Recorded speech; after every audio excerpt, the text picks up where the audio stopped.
Welcome to the HVAC Jerks with your hosts, Rich, Kevin, and Joe.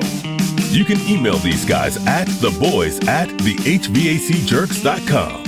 Hey everyone, and welcome back to the HVAC Jerks. My name is Rich, and as always, I'm here with Kevin and Joe. Hey, and we're the hosts of the HVAC Jerks.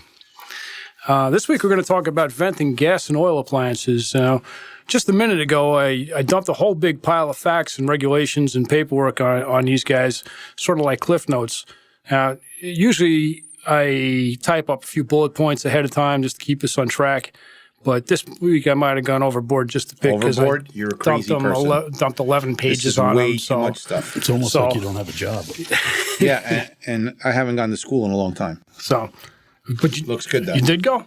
Looks good. Right. For hot lunch. So we got 11 pages of crap here for you guys. So who's up first? We thought this would be kind of a timely thing as we're getting into heating season to start talking about different types of venting and some of the mistakes that people make and regulations and all that. So where do we want to start? I think one of the things we could talk about. Pick a fuel. Yeah, all right. Well, can I say something before you guys start picking a fuel or picking your nose or whatever it is that you do? Go ahead. You basically spoke about installations and stuff like this. This is a great time when companies go out to do service and calls that people are having problems to actually take a look at the venting. This could be a source of income and a source of making somebody's home much more safe, and the boiler actually do what it's supposed to do, and without causing life-threatening situations to the homeowner. So before we get into the types of venting and what they're for and what goes with what, this is a great thing to have your guys look at as soon as they walk in the building. Is it correct? Is it leaking? Is it rotting? Is it the right fuel? Is it discolored? These are all simple things to look at and could be a potential income earner, plus you're doing the right thing. I think that's a great thing that it's not just part of the job, but it could be a sale there too. Yeah, it helps everybody. This is great for everyone. Here we go. I saw a picture. That's Joe's demo. Yeah. Joe's demo is Sell. Trying to make a buck, boys. Trying to make a buck. I saw a picture of a guy this week who. not that you want to fix it to make sure that people are safe. I said that was part of my intro there, that guys. was the secondary. Yeah. Right. So Touching. I saw a picture of a guy going to work on a gas furnace, and it wasn't running. They couldn't figure it out. So he pulled off the flue by the furnace, just a regular single pipe, 80%er. He pulled off the flue right by the furnace, the gas furnace, and you could see the squirrel's tail sticking out of the furnace out. He dove right into the draft inducer. By the fan squirrel, the squirrel cage, no pun intended. Yeah, exactly. Getting his little tail nubbed off there. A little. So that could be a problem. The first rule of venting is keep the squirrels out of your vent, right? Absolutely. Scroll them along in there. So There's a lot of rules. Especially their There's nuts. A lot of important rules. Yeah. Yes. Well, that's a play on words. Yeah. Okay, though. So if we're going to pick a fuel, I mean, we're going to probably in our area, I wouldn't say the most common, but one of our, maybe wouldn't necessarily hit the rest of the country, but would be oil. Start with oil. You're just looking at a standard metal pipe with a draft regulator. If anybody is not familiar with what a draft regulator is, we could talk about that and start right at the appliance, the gauge of the steel. 80 to 85% oil-fired boilers. You're probably looking at temp ranges anywhere from 400 to 800 degrees. Hopefully not 800 anymore, but they're still out there, though. They're still out there. Those are your old American standards. The slow-speed burners were putting out some serious numbers. Ideally today, you see your triple pass boilers putting anywhere from 300 to 350, 400 maybe on the high side. But you want to make sure your chimney liners are good, your tiles aren't falling apart, and excess air, things like that of that nature that are getting in there and creating condensing. And condensing is not water. It's just because it's clear and it's wet doesn't mean it's water. You are actually a byproduct is hydrochloric acid. That's why your chimney pipes rot out. So if you're able to put your finger through the bottom of a chimney pipe, or I should say a smoke pipe coming off a unit, that is acid. Definitely it's not the rain. It's not the acid rain. Right. It's the hydrochloric acid that you are creating by the byproduct of your actual combustion. So, guys, if you didn't know that, now you do. Well, I want to interject one quick thing before we continue on this venting product. This hurts, and I must say it out loud. Congratulations to the Boston fan. It was one of the greatest World Series I've watched in a long time. I'm a Good big for the Yankee. sport. Yeah, Good I'm a for the big sport. Yankee fan, but it was incredible. The Dodgers played unbelievable. That marathon game that I actually stayed up till 4 a.m. to watch was incredible.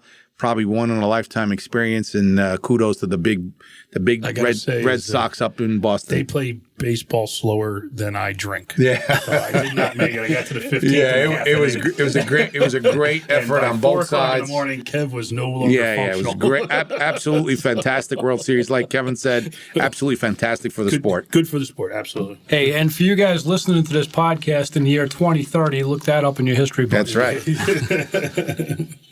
So let's get into oil. Oils. Chimneys are old-fashioned chimneys. They're stone lined. Some are not lined at all. Some are tile. They could be anywhere from 15 feet long up to 30, 40 feet high, depending on the house. Repointing the chimney was important for excess air getting in, things of that nature. But because the boilers were so hot in temperature, you didn't need the liners. So they were able to create a natural draft. Just the bricks getting hot. But as we get into more efficient equipment, even our standard boilers today are triple pass or high efficient in their combustion. So we're getting 86 to 87%. Our temperatures on the flue are dropping down considerably.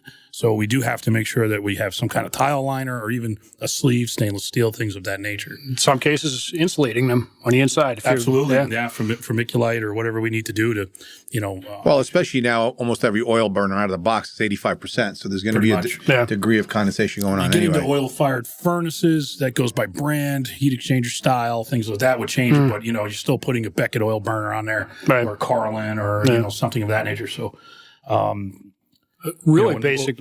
Okay, I'm sorry. Go ahead. No, just oil's oil, really. Yeah. I mean, we just got to, pitch the pipe. Yeah. Make sure you're penetrating good. You got to clean it. Stay on top of it. Before we go too much deeper into different types of materials and all that, let's start with the basic single wall galvanized pipe right off the unit itself. Yeah. And for you newer guys out there that are really green, just because it's a 6-inch round pipe doesn't mean that goes on a flue. Yeah, I mean, if you're using 30 gauge duct or metal pipe for ductwork, that's not flue material. That's not flue material. We're looking for 26 gauge or bigger. And remember, the higher the number, like 30 gauge, the thinner the metal. Right. So, it goes opposite of what you think it would be. And you just mentioned draft diverter. Yeah, barometric draft dampers, man. Guys, a lot of people don't know what they are. Or basically like a vacuum damper. It's exactly it. You get a high wind that blows by, it gets a quick suction on that. It's going to break the vacuum. It's like, because you don't want your vacuum to be too great over the fire. At your breach, you're looking for a 0.04, 0.05. 0.03 is acceptable. Negative, of course, sorry. Negative 0.03 to 0.05. But if you get a big gust of wind on a windy day, that can jack up to a quick burst of a negative 11. And that's not good, because then now you're pulling the flame off the end cone. You could be sucking too much excess oil up into the flue, into the heat exchanger. You can lead into a chimney fire. So there's not chimney caps on a lot of things either, so you can get leaf debris and so the idea woodchucks or whatever is in there, squirrels, birds. The idea is if you have too much draft, too much of the heat is going up the chimney too quickly, which could mean you steal 1,000 degrees or 800 degrees, especially in today's world with even the bottom of the barrel. 80%ers that are out there by today's standards. If you're seeing those kind of numbers, something's wrong. So you're either way overfired, your draft sucks, or you're pulling too much, one or the other. Yeah. Right. So what you're trying to do is slow the heat down you're trying to slow the barometric damper will allow flue gases to down. Give you the consistency that you want at the unit itself. It's breaking the vacuum from the chimney to the unit so you stay consistent at your breach. And you stay consistent over your fire. So it's slowing the flue gases down, retaining the heat in the unit longer. Trying to retain the heat. So if you are too strong, you're pulling the heat off the unit itself, not giving you the efficiencies that you need. So once that stack temperature goes up, your efficiencies go right out the window. So if you have a taller chimney, that's going to give you greater vacuum. Or it's going to create a better draft because you'll get much more rise after you get to that 15 foot. All depends on the condition of the chimney. Okay. And once we're into the chimney, now we're talking chimney guys. But for what we're talking about, yes, it's assuming all is well with the chimney and the liner that is whatever it is, whatever material we choose is good and functioning well. And there's not excess air. There's not air leakage. There's, there's not a squirrel halfway up. There's not a pile of soot crap in there. So now what if we're talking about 100,000 BTU furnace or boiler or whatever going into a chimney? So we got a 6-inch flue going into the chimney, maybe 5 or 6 inch, whatever that particular one is, and the chimney is a 10-inch or 12-inch by 12-inch chimney. What happens then? You're going to have condensation issues. Just the fact that it's 10 inches, and the fact, I don't care really how, it could be 20 feet, 30, 40 feet long. The problem is you're going to get about halfway up and that temperature is going to drop considerably. You're going to need long run cycles to get that chimney up to a good temperature and be able to get the draft going. To draw the draft, right. So you can't have a chimney that's too big. Absolutely. Yeah. I mean, it's the only way a hot dog down a hallway. Unless you're insulating, unless you're putting insulation around that flue pipe. Again, if you're right, so if you're going to do a liner, let's say like an aftermarket liner, stainless steel or aluminum, whatever you choose based on your fuel that you're using, that liner should you might not necessarily need to insulate, but if you have a bad situation where your chimney is really not pointed well, you're getting a lot of internal leaks and you're getting a lot of cool air slamming into it, then you're going to want to throw some vermiculite around that, really get that draft to pull. And then you're definitely going to need a barometric damper because your chimney is going to be yanking that stuff out of there so fast that without it, you're going to have other problems that are going to lead to bigger issues. So I think as long as you are aware of how a chimney works, the concept that you're trying to warm it to create that negative draft, you're pulling at a rate that we want to try to control. That's what the barometric damper is for. It's there for a reason. If you have a weak chimney, the damper door should stay shut, right? So if you have a weak chimney, call a chimney guy. Get somebody in there and do some tests, check it out, see if the liner's copacetic. If it's not, then, they have to do something to upgrade. If you guys heard a pause in there, Joe just showed us a picture. Can you describe that picture for us, Joe? Well, it's we're talking about galvanized venting, and unfortunately, there's a lot of guys out in the field who don't know where these types of materials go. I just showed them a picture of an installation of 2 condensing furnace boilers, wall-mounted boilers with galvanized piping used in the venting application and going into one bigger pipe going out of the door. So you shared up a traditional chimney. Yeah. You got 2 opposing boilers coming in each end, each side of the run of a T. Of a T, yeah. Trying to share an 8-inch chimney. Yeah. Awesome. So when one of them's not running. And this is when last segment we were talking about knuckleheads. This is what we're talking about. There's guys out there. There's guys out there who just don't understand the danger that they're putting the homeowners in. Well, that's important. That's very important. I think it's essential. You were talking to me about upselling, but when you're walking into a basement and you see this kind of thing, yes. And I love to sell because it moves the economy. I'm a capitalist. Exactly. So, but this is why. We chose this topic for this evening because we feel that it's so important to get this stuff right. And all the various venting materials, you really should know what belongs to what and the proper way to use it and measure things and know your runs and how your distances and what the maximum lengths of everything are. So you're starting to lean in towards the gas side. I'm starting to lean into everything. Even on the oil side could be a problem. I mean, you see guys problematic, but it's not nearly as deadly as the natural gas. No, of course. Natural gas propane is we're going to spend most of our time talking about that venting, I think, than we are oil. Yeah, with oil. Oil's not that it's simple. Well, you don't have to yell at me. Rich brought it up, okay? Hey, listen, straighten up, Joe. So oil, you pitch your pipe, make sure your chimney bases are clean, check your draft, use your draft regulator, your testo, whatever you're using out there. Your analyzer should have them built in. If not, use an analog version. Put it together, make sure everything's there. If it's not there, or it's taking you a long time to get that draft there, if you're seeing that number stay at like a 0 or a 0.01. Well, a question to you. What are the most common deficiencies? Because the difference between you and Rich and I and you is you're still in it. You're still going out to these houses every day. Right. And what are the biggest hurdles that you see when you go into homes that you didn't typically do the installation on? And especially in regards to oil, because you do still do a lot of oil service. Well, one of the big things that we don't see is the barometric damper. And if we do see it, it's. And we're talking about a $12 or $15 item here, right? What a 6-inch T or an 8-inch T, 7-inch, whatever your smoke pipe size is. Very easy to put in, very simple kit. Fields makes it. It's readily available. It's not a major thing to do. Customers don't realize that they need it. There's a period of time where inspectors didn't even know what it was. So it is important. If your chimney is weak and you say, well, it's already, at a negative 0.02, and I don't need a barometric damper to break the draft because I really had hardly any draft. Well, there you go. Call the chimney guy because you got a problem. You need to have draft. Yeah. Right. You don't have good enough draft. Right. So now we got a whole nother set of issues that are going to be. Yeah. The irony is, though, that not all these guys are practicing the way you are. Not all these guys understand just the level of what you just said right now. And this is basic fundamental stuff. It is basic fundamentals. It's common sense in the world that we work in.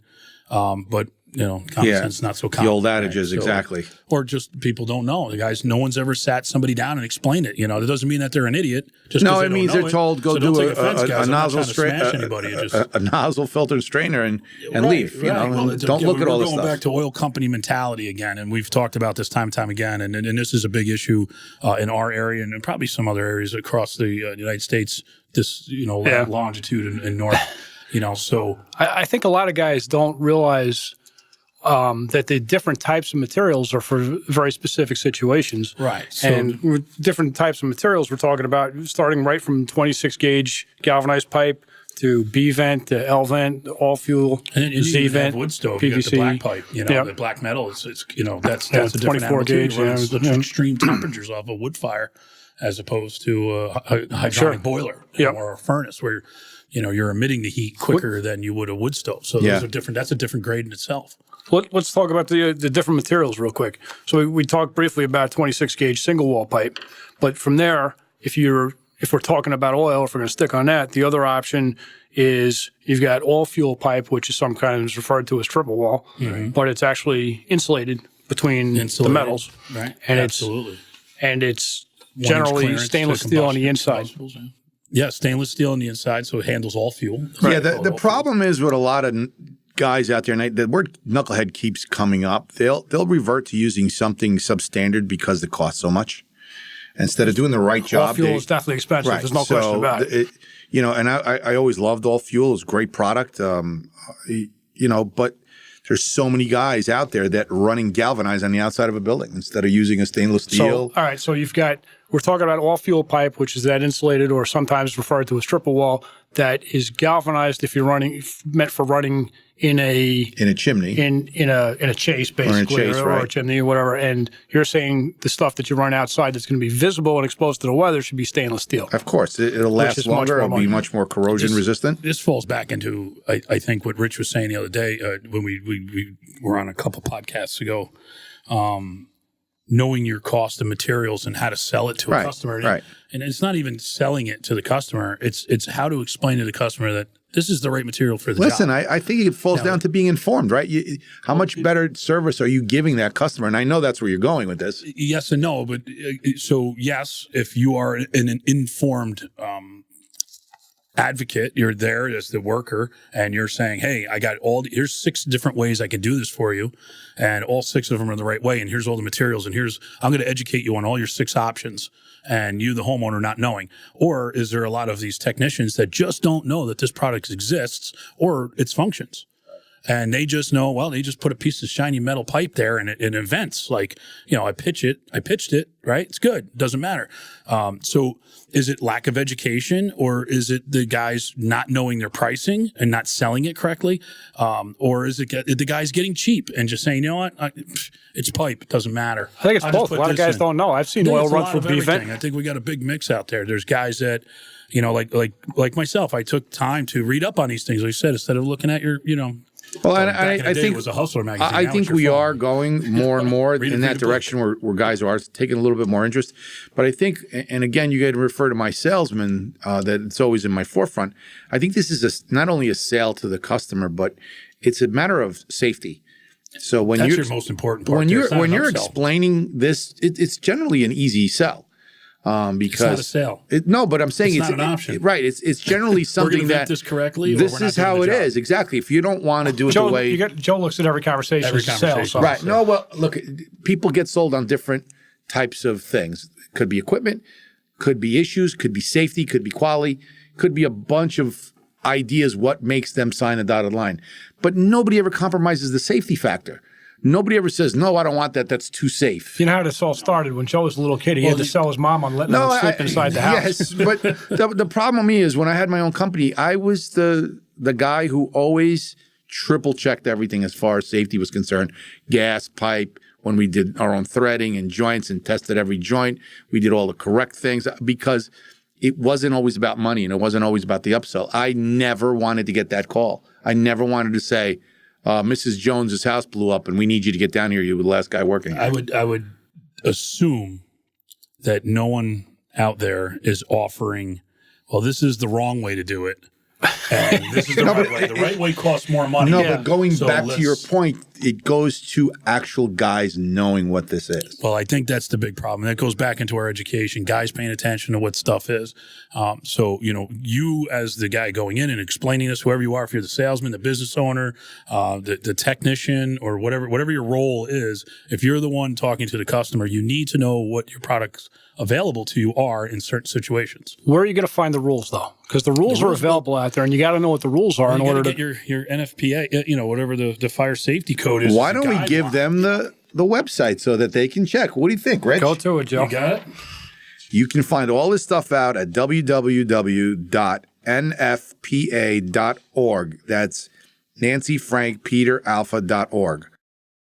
National Fire Protection Association, or whatever. Right? Yeah, so, that's that's going to give you now your local codes can trump that. Right, If local codes better always and above the standard. Right. And also that's a good book to have floating in your truck. There's pictures. These pictures. Every book that you get now.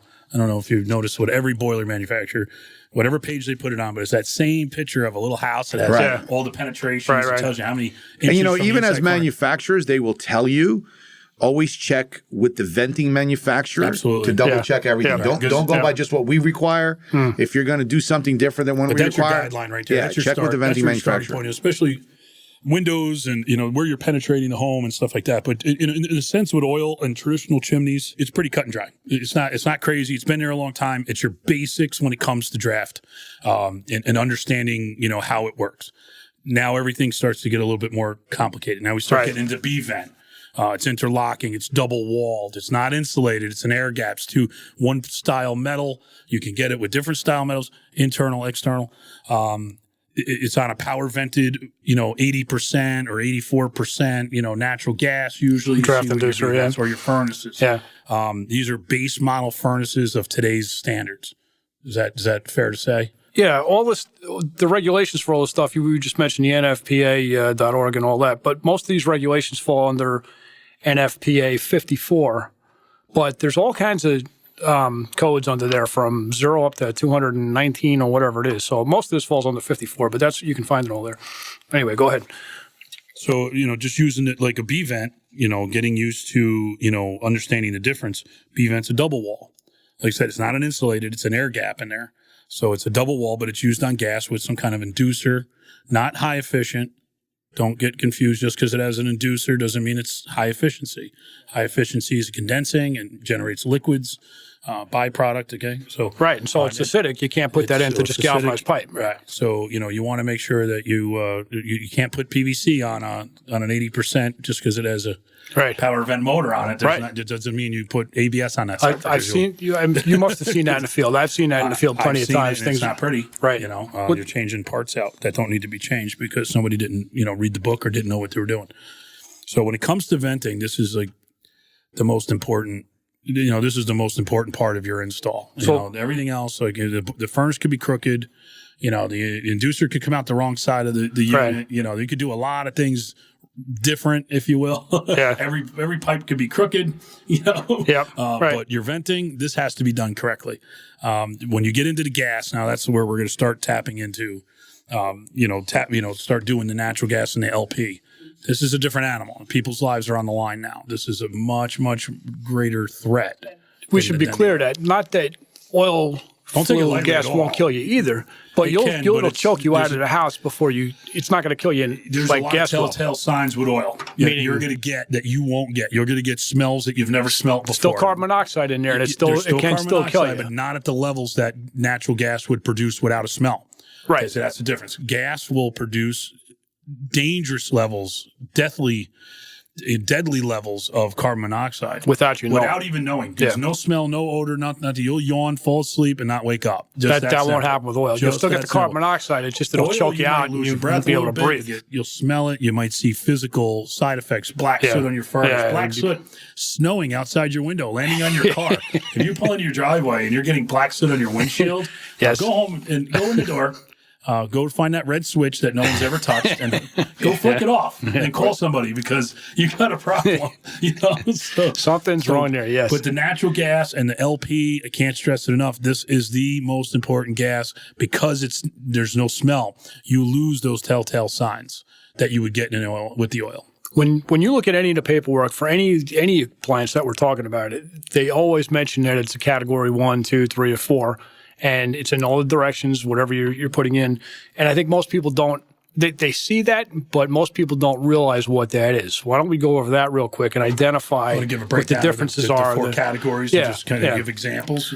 So, for instance, category 1 is the vent pressure is non-positive. It's a good start.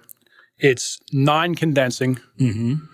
And it's typically B-vent material. Now we're talking about gas appliances here. Yes. We're not talking, this is all gas. Yep. All right.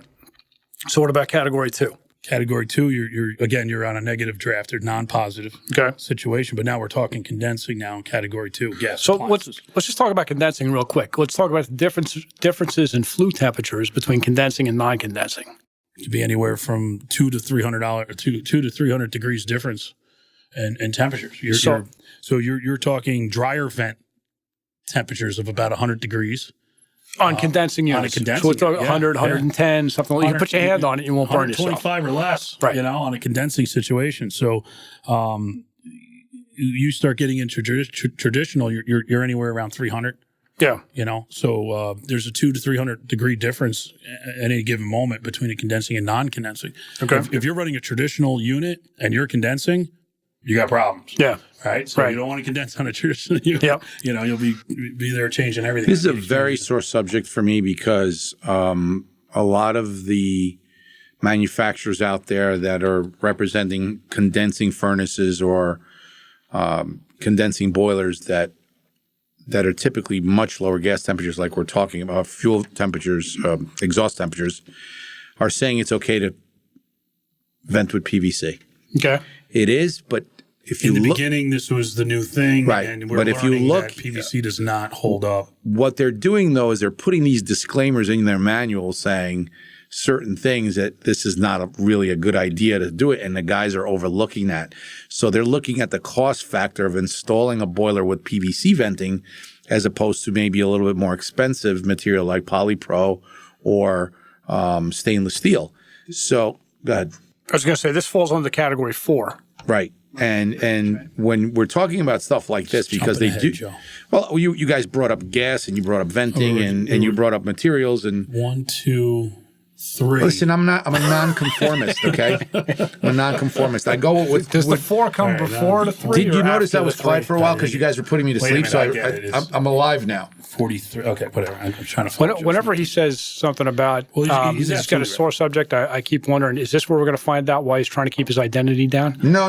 Because it's a misnomer to try to present the product as, we're not that difficult. You can vent with PVC. And again, it falls on the safety of the homeowner at this part. I'm not saying that it can't be done, but the people who make the vent pipe say it can't be done. It's on all of their pipes. Schedule 40 PVC says right on it, not allowed for appliance venting. I'm not the professional saying it. It's the manufacturer saying it. Well, we just got the industry to accept PVC exhaust as a whole. And now we're changing that. Right. So we've learned. Yes, because they know PVC physically breaks down. It breaks down. Right. And we're learning that over time. So yes, but it's coming into a very expensive. Well, that's again, we're not putting in low end basic equipment here. Exactly. We know we're putting in high end stuff. So if I have to run 3-inch CPVC with fittings, and man, it's a $500, $600 investment on my part. Mark it up, put the labor. It's not cheap. Yeah, but let's put it in perspective. Everybody's for profit and margin, but you guys ain't giving this work away. You're charging a great dollar for it. So give them the right thing.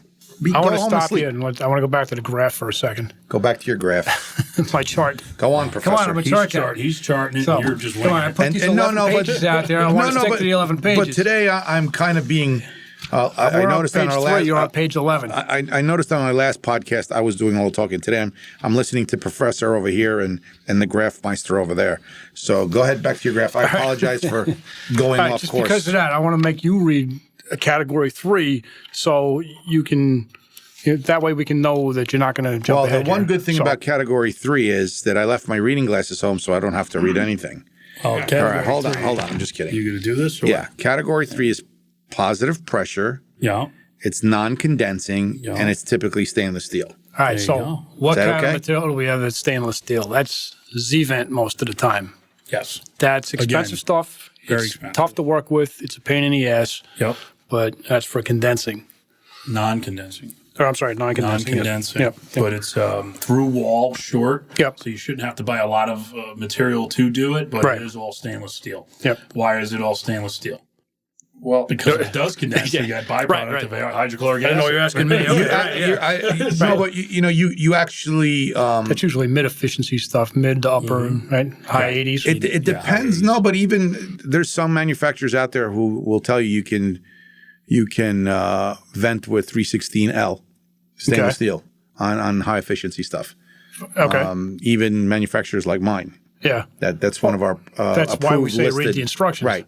That's one of our approved Well, every listed. book's different. Every brand is different. You got to read the book. Some brands don't even make their own or manufacture. They'll Well, tell we you don't. to We're go not to we're not a venting manufacturer. We're a So boiler they'll manufacturer. tell you to go to a company that does manufacture and follow their guidelines. Right. We recommend this brand or this particular model. Well, stainless steel, stainless steel has a corrosion resistance to a degree, and it's okay for the temperatures it's handling, and so yes, it does pick up the pH and the condensing aspect of it, and it does last much longer than PVC will last, certainly, and so that's why it's more widely used in condensing boilers and furnaces.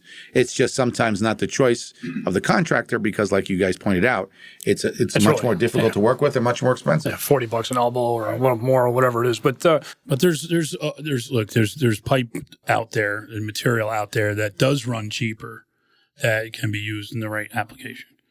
So get familiar with the different brands and what's out there because each category there's more than one option.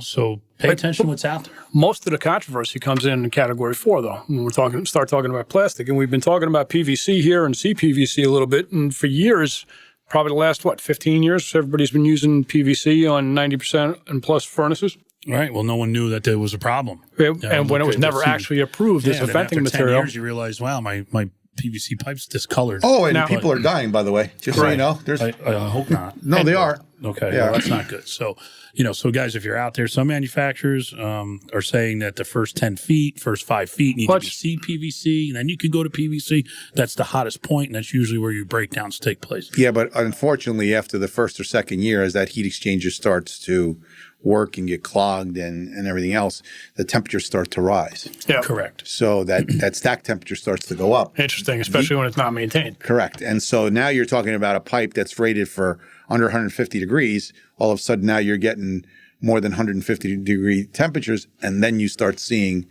that brown and yellow Starts getting discoloration inside the brittle, building. right. Not to mention it's not UV protected Right. or coated. Yeah. So it's breaking down from the inside and the outside. So Absolutely. and then you're using primer and glue, and I've seen guys put these things in together with just primer, and Yeah. they don't use glue. Yeah, So yeah. Why? Silicone. it's just crazy stuff like that they cut corners in the wrong places, and this is what pisses me off about a lot of the venting It's stuff. unfortunate, but this is all part of the training that we just talked about and the other podcasts that we're going to be putting out. It is an issue, guys. This is something you can't cut a corner on. It's the most important part of this. Can I give have to a shout out to Polypro? Go ahead.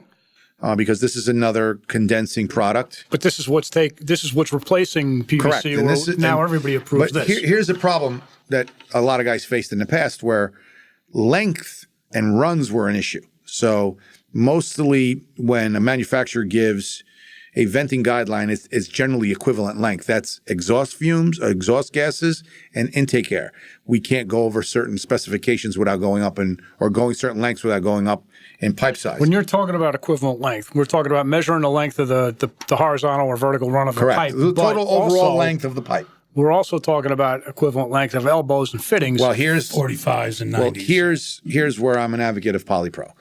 Polypro is not a true 90. It's an 87. So typically when you're no, you laugh about this, but here are the values. Okay. The values of a PVC 90, stainless steel 90, a CPVC 90 are 5 feet. 5 feet. When you're using an 3. 87 Polypro, it's 1.6. Right. So how many more feet do you actually pick up because you're using it's that much smoother? That's of a interesting. run. Yeah, it's a huge factor, especially when you have some of these mega mansions that are being built today. Paper mache. Well, whatever. Yes, exactly. But you need 150 feet to get to the roof. Right. Right. So this is where it comes into play, and it's much more forgiving because even the 45s, where in all the other materials are worth 3 feet. 3 feet. Yeah. And Polypro, it's a foot. Right. So you're picking up all this extra. So usually if you can't Linear get to it in footage, 2 inch or whatever, the directions say So you we get do too many it, equivalent feet, you have to go up to the next size. You start to count the 90s after the first 90. Okay. So the first 90 doesn't count. Once you go up to there, you go to 2.5 or 3 inch. No. What I'm saying is, it's not necessarily going up in size. It's just the actual 90 that accounts for the Well, I'm saying once you get over the equivalent feet, there's a maximum that manufacturers Let's have say it's 98 feet for 2-inch pipe for both directions, right? Yeah. So if you want to go up another 100 feet, you might have to resource to or go up to 3-inch to be able to get there. So that's what we're saying, that the Polypro is a much better option. Is it a little bit more expensive? Yes. Here are the upsides to it as well. It's very simple to cut. Can you cut it? Yes. It's very lightweight. Use your pocket knife. You're not looking like the heaviness of a CPVC pipe, which is Schedule 80. It's very heavy. Right. So your strapping conditions aren't that critical because it's lighter. It's a seal and a gasket. So now you're effectively sealing the pipe to each other as opposed to waiting for glue to break down. Chemical bond. Right? So, I mean, do these seals fail eventually? They could, yes, but they have a much more sustainable lifetime than glue, for example, that breaks down with heat. All right, I'm done. You guys can make jokes of me. Yes. No, I think so I'm a Polypro guy. I'm a Polypro guy. Yeah, well, we've used it on chimney liners. We've run 4-inch kits down. We've run all kinds of jobs with this, and then transferred to CPVC, rigid. Yes. Because it makes the job look a little bit nicer, maybe, or whatever the case may be. But it's an excellent liner. Lightweight. Oh, by the way, speaking of kits, that you're doing in chimney liners, it's very, very important that folks out there understand that when you're using the flexible PVC or a flexible CPVC, essentially Polypro, that you don't come out of the chimney with a piece of flex. You have to make that a hard 90. You're talking about the base of the chimney. The base of the chimney, you have to come out with either a T or a hard 90. You cannot use the flex as a sweep. Why do you say that? Because eventually the condensation will leak through the ridges. It'll sit in the ridges and they'll dissipate, or they actually the constant on and off of the boiler going on and off is going to eat through that the ridges actually puddle. There's no place for it to run because it's rigid. The internal side of the Polypro. Yes, is it's not ribbed. Smooth. It's not smooth. So you'll puddle in there, and little by little that very acidic condensation will eat through the venting, and then you'll have that same issue. As a proponent of the Polypro, Joe, is it true that terminations remain icicle-free in freezing weather?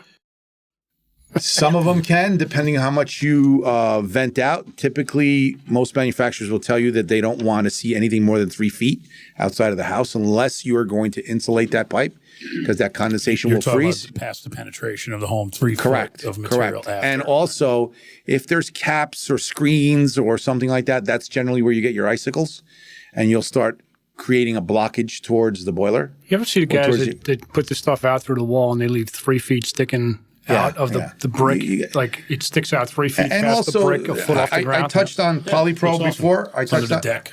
I touched on UV. It's also important that when you go out with Polypro, you switch over to, they have a black pipe that's actually UV protected and designed for exterior use. So a termination. Those are rare circumstances. Yeah. So you want to make sure that you're, not only with the category 4 stuff, you want to make sure that you're using the proper material, you're using the seals correctly. Again, don't forget to pitch, because now you're moving liquid in those pipes. Right. So that has to happen. Yep. You want to make sure you're pitched.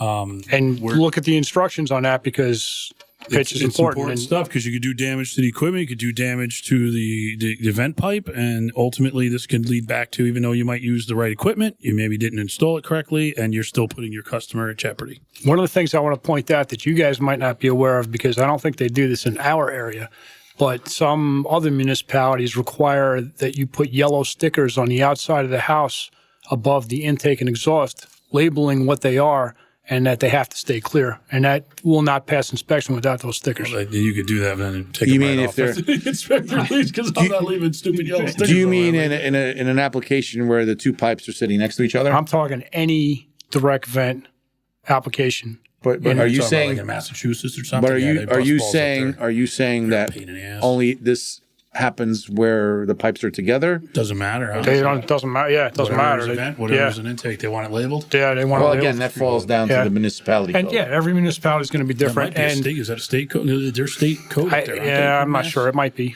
Mass is a tough spot. I mean, they got Any a lot boys of. out there in Mass, give us a shout out and let us know about this code. Tell us if the thing is legit or not. We might be talking shit here. Let's. We're from New York. What the hell do we know? Right. Let's go back to some of the original plastic pipe that was out there years and years ago. I'm talking 20, 25 years ago. And I was just a wee baby back then. yeah, well, back then, you came across, every once in a while, you'd come across pipe that was kind of a grayish color. It was kind of grayish, clear color pipe. It started out white. Yeah. This was Plex vent. Or there was something else. What else was it called? It was called something else, too. Ultravent. Ultravent, maybe? Was that it? That's before me. Huh. Joe was still I selling don't see gas and making coffee. My 11 pages, I can't find it now. crumb cakes. But there was, this was a pipe that came in a lot of high Polyvinyl efficiency. chloride. Is that what you're talking about? No, that's not it. Joe, This the guy, chemist. just for you guys out there who can't see what the hell we're going through like 40,000 pages of stuff that he handed us as we're walking through the door. went a Oh, little by bit the way, overboard check this this year. out, guys. All right, so it was HTPV pipe. How do you spell that? Hold on. So this was plastic pipe. It was usually gray or black. It was known as Plex Vent or Plex Vent 2 or Ultravent. That was right. And it was stamped on the side of the pipes. Right. And that stuff cracked and fell apart. And that was recalled back in February of '98. Right. So And it was out probably, I don't know for sure, 5 or 6 years before that. And that stuff all had to be replaced. So if you see that out there, that's got to go. man, if it lasted, Yeah. by this point, it should all be gone. Yeah, the house has been quiet for a while. Yeah. Yeah, if that's the case. I So, would definitely take that stuff out of there for sure. yeah, the joints and the joints leak and the pipes can crack and separate and let CO out, and that's bad news. So, with this stuff too, don't forget, you don't want to recirculate. This is another big thing, and we're going to get into venting and venting correctly, side penetrations or even roof penetrations. Make sure that you're following the standards, not only by the code. I just want to let you know, Joe's looking at pictures of his puppy right now. So follow the code, but It's also follow not the true. manufacturers' recommendations on distances apart from one another. Some companies want your vent and return right next to one another within 12 inches. Some don't care. You could go straight up their roof, and one could be fresh air out the side. A lot of regulations on where you can put them around the house too. There's certain you gotta distance watch from openings in the house. windows 4 feet away. Yeah, If it's even corners of the building, insides and corners, outsides. you got distances. You don't want to put them over your condenser. Most of the time, they you have to be know, out the same side of the house. If it's out, That's right. if the unit's in the corner of the house, you Don't can't put it have in one front on of the the north big side. window with the nice view, because Right. in the winter it's going to be fogging up the If it's glass. Or if you got a furnace in the attic and you vent it out the eave there and it all drips down on top. You got icicles hanging over the window. I've seen that too. You got to shoot your eye out, kid. One of the things we haven't talked about with all these different venting problems is carbon monoxide detectors. We should just mention that now So, too. I think we touched on this at one point. Didn't we bring these up? It was part of the first or second episode, I think, is when we were talking about the Massachusetts gas thing. Are you cooking now? What are you doing over there? What do you mean? You're cooking? What are you cooking? No. It's like He needs to go out more, I think. He's got to do something. And somebody cut linguine. his hair and told him it looked good. I don't That's why know. he's not What wearing the a hell's pickle going on? Yeah, put your pickle hat on. That's a good look for you. So, carbon monoxide detectors are an important thing that we need to have out there again, because, once again, there's no smell. What do you pay for them? $30? Anywhere from $30 to $50, depending on the brand. How much is your life worth? Just go on every job. Look, I think I mentioned this before. I did the wireless ones that communicate to each other throughout the whole house. I think I spent $450 on them. Yeah, I bought for them your house. for my personal home. Yeah, and I have oil. Right. Can never be too safe. I got one next to the boiler. I got one in the room next to the boiler. I got one in every bedroom. I got them in the hallways. These things aren't made with the utmost quality. So right. I don't trust them that much. So I'd rather have redundancy and hope that if I buy 6, one of them is definitely going to work. Yeah, right. So, yeah, but it's cheap enough. Every job you do is expensive in the big picture of things. $4 or $5 grand or more. Just throw them in there. Yeah. And a lot of times you can't get a permit without it, or it won't pass inspection. Most inspectors now, this is their big excuse to get into your home, especially in New York State. Right. They're looking to, get their foot in the door so they can go, oh, battery operated. You can't have those. You got to be, line wired and, 110 throughout and battery backup. And really they can get into your house for almost any reason. So, but, pretty much. Yeah. Absolutely. So, and if you snore like Kevin does, and is a hard sleeper because of that he does those late service calls on imbibing institutions, and he goes home and it's difficult to get up. Those multi-unit carbon monoxide detectors, they ring. It's a good thing for people like Kev. Yeah, well, if it's maybe if it was like I could program it to say something, and like food. right. Dinner's ready. Come and get it. I want to go back to free beer. One of the other things we should probably mention here was in my 11 pages of notes that I'm just catching now that we might have missed. It's just very painful that you keep repeating a number of pages. Because I know you don't read, and I want you to feel uncomfortable. But one of the National Fuel Gas Codes says vent connectors serving appliances vented by natural draft, meaning no power vent or no draft inducer or anything, shall not be connected into any portion of mechanical draft systems operating under positive pressure. So what that means is, go ahead. Right. So if you had an 80% furnace that had an inducer on it, and then next to it was a atmospheric 40-gallon natural gas hot water heater, they cannot share a pipe. If there was ever a blockage in the chimney, you mean like the old days where they would share? It would share anything, multiple fuels, things like that. You could penetrate the same chimney, I believe, with multiple fuels, but not the same pipe going into the chimney. If I read the code correctly, But when you have a motor on a motor, you can't do it because if the idea is that a bird or something gets in there, blocks the chimney, right? That the motor would turn on, exhaust, and push itself through the atmospheric unit and flood the house with exhaust. Which makes me think of something else interesting. Now, we're talking about all these high efficiency switches. Well, that too. We're talking about all these high efficiency units. Now, let's assume that you've got an old furnace or boiler in there and you're replacing it with 90%er. Right. All right, so you got an old 78, 80% efficiency furnace in there, and now you're replacing it with a 95% efficiency furnace. Now you're venting out this big furnace out the side of the house, and you're leaving just the water heater on a big in the chimney. Right, that's a problem. Let's talk about that. Well, it's back to what we were saying before. You got this oversized chimney now for the application. Probably 80% of the time that hot water heater is just running a pilot. Right, if it's a standing pilot. If it's and you're getting some warmth. So that 8-inch chimney, that 8-inch chimney's not getting hot quick, or at all. You're going to see some spillage coming out of your little hood there. Right. That's going to maybe trip off your flood switches or whatnot. Yeah. There's a few things that I wanted to touch on. We talked about the oversized chimneys, and not making sure we're not recirculating on Category 4. Right. We don't want to bring our exhaust air back into our return. So follow the manufacturer's recommendations on that. The second thing that we did talk about, but not necessarily with Category 4, is the byproduct of combustion, which is the liquids that are coming back. That is hydrochloric acid. It's at a low level. It's not going to burn your eyes out. Right. You're not going to you can touch the human body with it, but it is enough to do damage over time. So make sure that you're using neutralizers, and we're starting to I believe it is a code in New York, but it's not being enforced. I do it on all my stuff. Anything we do, we put a neutralizer. It makes a difference. Back to the sale. It's the right thing to do. It's saving septic tanks. It's saving drain pipes. But it's also another maintenance item. I was going to say, those neutralizers need maintenance. It's not a one-time thing. Yep. And, change the rocks in there. And all it is limestone. It's limestone. It's simple. They don't go bad. They just go away. Right. They just dissipate over time, right? So if you go back there and it's cruddy, just clean them out, put them in a bucket. Clean them out, wash them, or that's just it. give them a new one. Clean or the just bucket put out. it's a bag of rocks. Yeah, just slap it in bag there. Of rocks. It's a mere bag of part of your shells. maintenance. You can charge more for your maintenance now if you're offering that as part of your service. Another reason to get back in the house. Another reason to get back in the house. Keep us going. Keep us paid. Keep the customer happy. And we're not do the right thing. Don't forget, if we start dumping acid into a septic system, it kills the bacteria. The bacteria that actually does its job out there and eats the solids, if you will.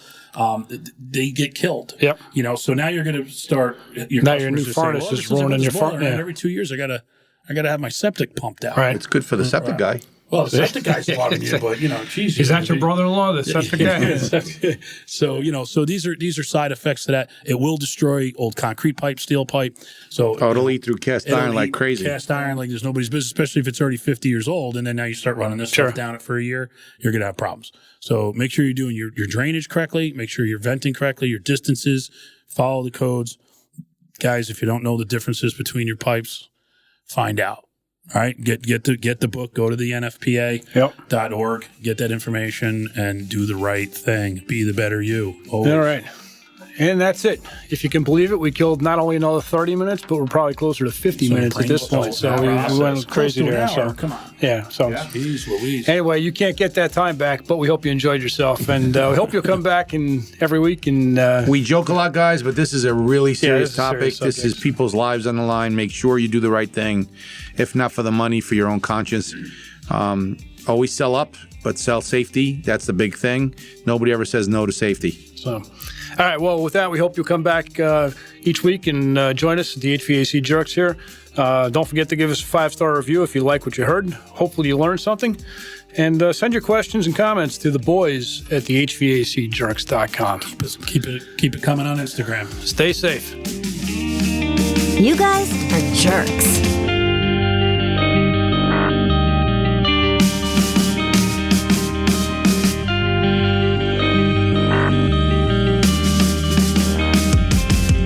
Follow the HVAC Jerks on Facebook and Instagram.